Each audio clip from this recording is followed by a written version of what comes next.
Assalamualaikum warahmatullahi wabarakatuh. Apa kabarnya kelas 4 hari ini? Tetap sehat dan semangat. Ya, kali ini kita akan melanjutkan pembelajaran yang ke-6 dari tema yang sama dengan yang kemarin. Kita akan belajar tentang kejujuran kembali. Sebelum belajar tentang kejujuran, marilah kita simak dan kita baca bersama-sama bacaan yang memuat tentang kejujuran.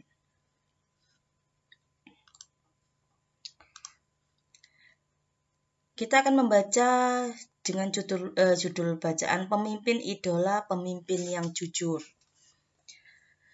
Ida teman sebangku aku, mungil, berkulit hitam manis, tidak banyak bicara dan pandai, itulah cirinya. Ia seorang anak yang sederhana. Ayahnya sudah lama meninggal. Ia tinggal bersama ibu dan adiknya. Ida anak yang sangat pandai. Nilai-nilainya yang selalu bagus memberinya kesempatan meneruskan sekolah tanpa biaya. Semua buku pelajaran dan perlengkapan ditanggung oleh sekolah. Ida tidak pernah malu dengan kondisi keluarganya. Bahkan ia semakin rajin belajar dan terus berprestasi. Ida juga selalu menjadi tempat bertanya jika teman-temannya mengalami kesulitan dalam pelajaran. Teman-teman memilih Ida sebagai ketua kelas. Pandai, tenang, dapat berkomunikasi dengan baik serta mampu menjaga ketertiban kelas menjadi modal utamanya. Hari itu Ibu Tati mengingatkan tentang ulangan matematika. Sebagian siswa tidak siap, termasuk Gugut, si jagoan bola, yang duduk di belakang kami. Waduh, saya belum belajar, Bu. Kemarin saya seharian bermain bola sampai sore. Pulang ke rumah langsung tidur, Bu, protesnya. Ulangan tetap berlangsung, Gugut resah. Ia menengok ke kiri dan ke kanan. Tiba-tiba ditendangnya kursi Ida dari belakang. Shh, Ida, bantu aku dong. Geser sedikit ke kiri agar aku bisa melihat jawaban di kertas ulanganmu, pinta Gugut. Ida bergeming, ia hanya menggelengkan kepala pelan tanpa menengok ke belakang. Gugut mengganggunya lagi. Ayo dong Ida, sekali ini saja, nanti aku beri kamu uang 10.000 rupiah. Kamu bisa jajan kue di kantin, rayunya. Gugut tahu benar Ida tidak pernah jajan di kantin. Ibunya tidak memberinya bekal uang jajan. Ida selalu membawa sebungkus nasi dan lauk dari rumah. Namun di luar dugaan Gugut, Ida tidak terusik. Sekali lagi ia menggeleng pelan sampai waktu berakhir. Gugut terpaksa menyerahkan kertas ulangannya dengan lunglai. Pada waktu istirahat, Ida menghampiri Gugut. Maaf ya Gugut, aku bukan tidak ingin membantumu. Menyontek dan memberi contekan kepada teman adalah perbuatan tidak jujur. Bahkan perbuatan tersebut bisa dianggap sebagai korupsi kecil-kecilan, katanya kepada Gugut. Ah, Ida, masa menyontek sekali saja dianggap korupsi? Setauku korupsi nilainya miliaran dan hanya dilakukan oleh pejabat berkuasa, kata Gugut. Gugut, justru kita harus melatih diri. Korupsi dan menyontek sama-sama mengambil hak orang lain.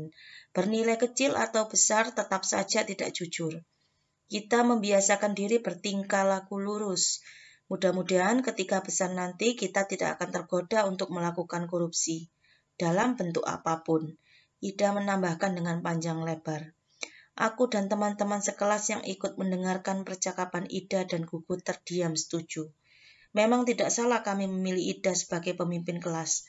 Tidak sekedar pandai, Ida juga patut dijadikan teladan. Ini adalah sebuah contoh cerita tentang kejujuran. Jadi jujur itu bukan hanya dalam hal pekerjaan, tapi jujur juga dilakukan dalam kehidupan sehari-hari kita, baik sebagai orang dewasa atau sebagai anak kecil.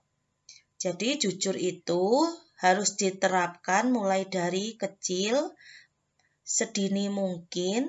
Jadi sewaktu dewasa, kalian akan tetap berbuat jujur.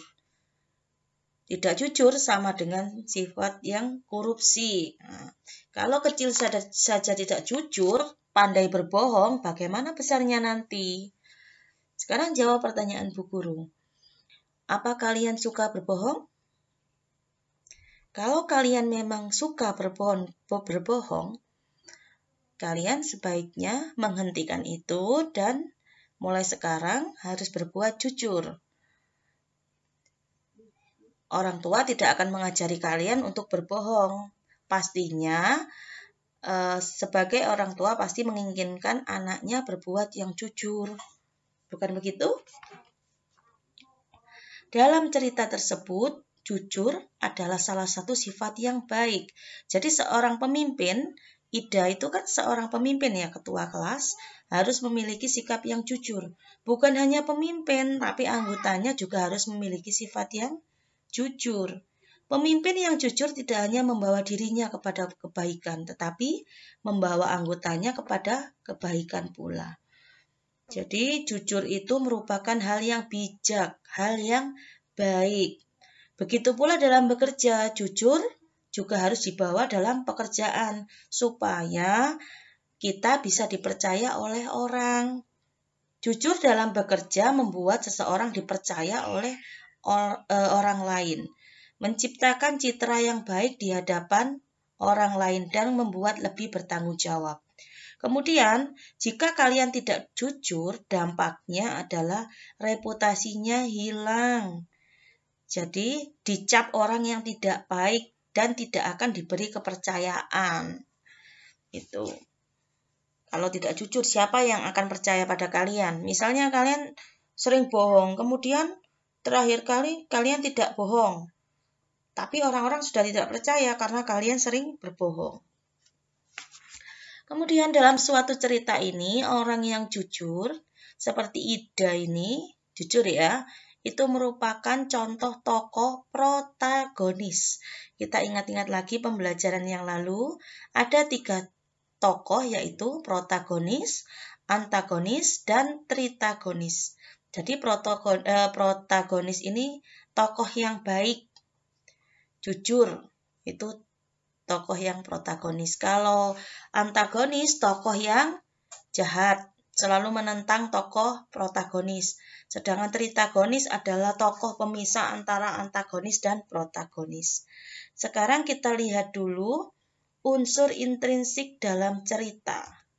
Cerita tadi mengandung unsur intrinsik, yaitu ada bagian-bagian yang ada dalam cerita yang tidak kalian sadari. Yang pertama, tema. Tema itu merupakan pokok dari cerita. Tadi temanya tentang kejujuran. Kemudian ada tokohnya. Tokohnya tadi ada aku yang menceritakan. Kemudian ada Ida dan ada Gugut. Ada juga ibu wali kelasnya ya dan teman-temannya Ida dan Gugut. Kemudian tokoh itu dibagi menjadi 3 seperti yang Bu Guru jelaskan tadi. Protagonis, tokoh yang baik, antagonis, tokoh yang menentang protagonis atau tokoh yang jahat atau buruk. Kemudian tritagonis adalah tokoh pemisah antara antagonis dan protagonis. Alur. Alur itu ada 2, ada alur maju dan ada alur mundur. Kalau alur maju itu alurnya terus mulai dari kecil sampai dewasa. Kemudian kalau alur mundur itu pertama-tama ditampilkan dulu yang dewasa kemudian mengingat masa kecilnya. Itu adalah alur mundur. Yang keempat, setting atau latar. Setting itu ada waktunya. Tadi di cerita itu waktunya pada jam sekolah, berarti antara jam 7 sampai jam 12 ya. Kemudian suasananya tadi bagaimana, misalnya sedang ulangan, ramai atau bagaimana tempat terjadinya cerita di kelas atau di sekolah tadi. Sudut pandang atau point of view. Sudut pandang ini ada sudut pandang orang pertama, orang kedua, dan orang ketiga.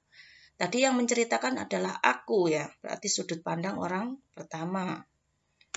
Kemudian gaya bahasa, kadang memakai bahasa yang gaul, kadang memakai bahasa yang resmi, itu gaya bahasanya penulis masing-masing. Kemudian ada amanat. Di dalam cerita tadi ada amanat yang bisa kalian dapatkan.